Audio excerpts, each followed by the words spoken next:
बहू, हमारा घर तो एकदम चकाचक हो गया है। पंकज, तूने सारी सफाई तो करवा दी है ना बाहर की, और रूम भी हमारा चकाचक हो गया है।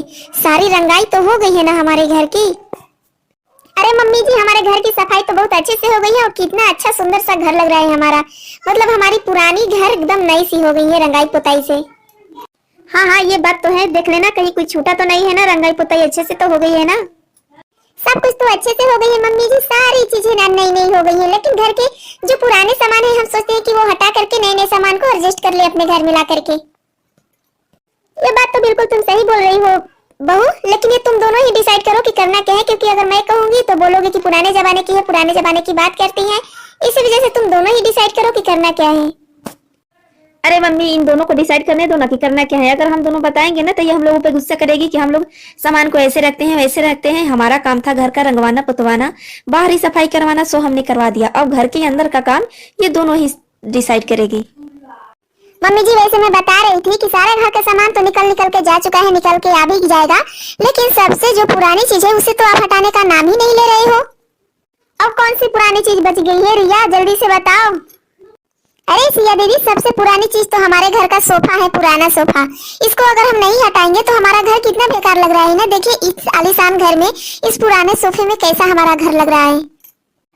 देखो, अब तुम दोनों को ही सोचना है कि हमको क्या करना है, हमारी घर की साज सजावट कैसे करनी है, क्योंकि घर के बाहर तो पुरुषों का काम होता है, लेकिन घर के अंदर महिलाओं का काम होता है। अब तुम दोनों सोचो कि कौन सी चीज हटानी है और कौन सी चीज रखनी है हमको यहाँ पे। अरे मम्मी, ये सोफा तो पुराना हो ही गया है। सही तो बोल रही है रिया। नहीं छोटे भाई, सिया भी सही बोल रही है। अरे रिया, ये सोफा तो 2 से 3 साल चल ही जाएगा, नहीं तो 1 या 2 साल चल ही जाएगा, इससे तो ज्यादा तो चलेगा नहीं। तो 1-2 साल के बाद ही हम इसे चेंज करेंगे, कि इसमें फालतू पैसे खर्च करेंगे। अरे सिया दीदी, ये सोफा 2 से 3 साल चल जाएगा, ये सही बात है, लेकिन इस पे कोई बैठेगा तो क्या हालत हो गई। ये सोफा ज्यादा दिन नहीं टिक पाएगा। बस ये जितने दिन जी रहा है उतने दिन चल रहा है, इसकी अंतिम सांस ही चल रही है, समझ लीजिए कि। ओहो रिया, तुम बात बात पे जीत क्यों करने लगती हो? तुम मानती क्यों नहीं हो? कहा ना कि सोफा ये 1-2 साल चल जाएगा, उसके बाद हम चेंज करेंगे इसको। क्या फेंकने की जरूरत है? हाँ, इसमें नया कवर जरूर हम चढ़ा देंगे। फोन करते हैं हम मैकेनिक को, आकर के नया कवर चढ़ा देगा। अरे बैठ कर तो देखो कितना मजा है सोफे पे, कितना मजा है। नहीं दीदी, आप ही बैठिए इस सोफे पे, मुझे नहीं बैठना है, क्योंकि मुझे तो पता ही है कि ये सोफा कैसा है। ओहो, तुम लोगों का झगड़ा ही चलता रहेगा या और कुछ भी काम होगा घर में? किचन में कुछ काम नहीं है क्या तुम दोनों का?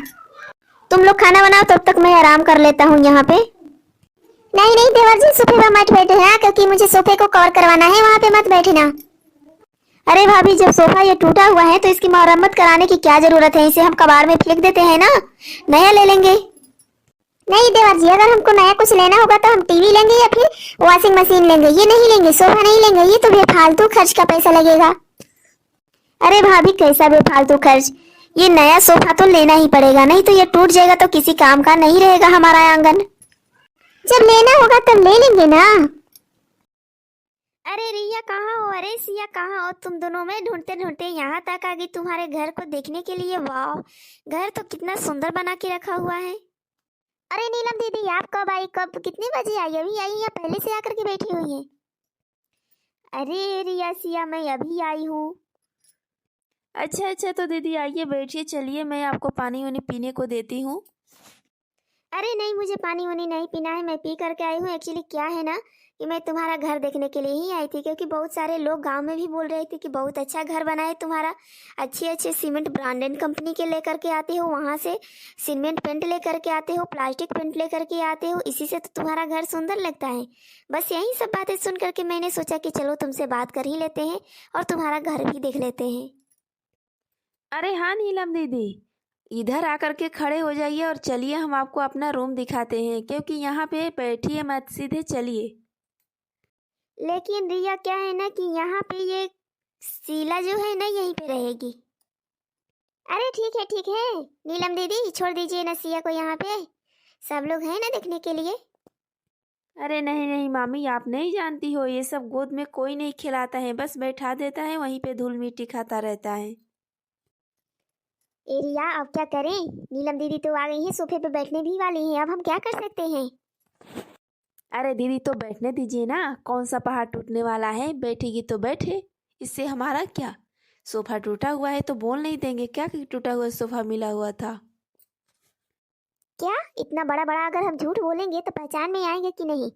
घर के लोग तो अभी नहीं पहचान रहे हैं, लेकिन मुझे लगता है कि ये पहचान गए हैं, लेकिन उतना ज़्यादा कंफर्म भी नहीं है क्योंकि अरे नीलम, इस बच्ची को दे दो ना यहाँ पे खेलने के लिए, यहीं पे बैठ करके खेलेगी नीचे ज़मीन पे। अरे आप चिंता मत करिए, यहीं पे खेलेगी, नीचे ज़मीन पे बैठ करके मेरी बच्ची खेलेगी अच्छे से आराम से, बोड़े को बिछा दूंगी मैं। अरे आंटी मेरी फिक्र ना करिए, मैं यहीं पे खेलती हूँ। आप मम्मी को ले जा करके पूरा घर वर दिखा दीजिए, क्योंकि परसों से ही मुझको परेशान किए हैं कि तुम्हारा छुट्टी हो गया है, जल्दी चलो जल्दी चलो। लेकिन हम जल्दी जाएं कैसे? यहाँ पे तो मज़े ही मज़े हैं। सब लोग, मेरी दोस्त तो जो है सब पटना से है, तो यहाँ पे अच्छा लग रहा है। अरे कैसी हो समधन जी, क्या हाल चाल है? बहुत दिनों के बाद दिखी हो। आज सिया ने कॉल किया था क्या यहाँ आने के लिए?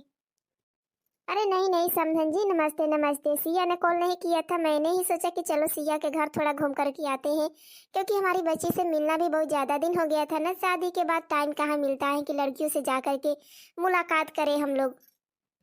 ये बात तो है आंटी जी, लड़कियों से मिलने का टाइम भी नहीं रहता है माँ बाप का। वैसे सोचते हैं कि चलो बेटी अपने घर में खुशहाल तो है ना, यही बात सोच करके वो ज़्यादा अपना टाइम पास इधर उधर खर्च नहीं करते हैं, बस अपने काम पर ही फोकस करते हैं। बाद में जब कोई त्योहार आता है तब बेटी की याद आती है तो आते हैं मिलने के लिए। अरे समधन जी, हम तो मस्त हैं, लेकिन अपना हेल्थ स्वास्थ्य के बारे में कुछ बताइए, कैसी हैं आप? बिल्कुल आपकी जैसी नहीं हूँ समधन जी, मेरी कमर थोड़ी टेढ़ी हो गई है, बहुत दर्द रहता है जोड़ों का, इसीलिए तो सिया के घर आ गई कि यहाँ से हॉस्पिटल नज़दीक पड़ेगा, क्योंकि मेरा जो घर है वो गांव में पड़ता है और विलेज में होने की वजह से जल्दी वहाँ पे हॉस्पिटल आता ही नहीं है, बहुत दूर जाना पड़ता है। इसलिए मैंने सोचा कि चलो सिया के घर चलते हैं, वहाँ पे हॉस्पिटल भी बहुत जल्दी मिल जाएगी।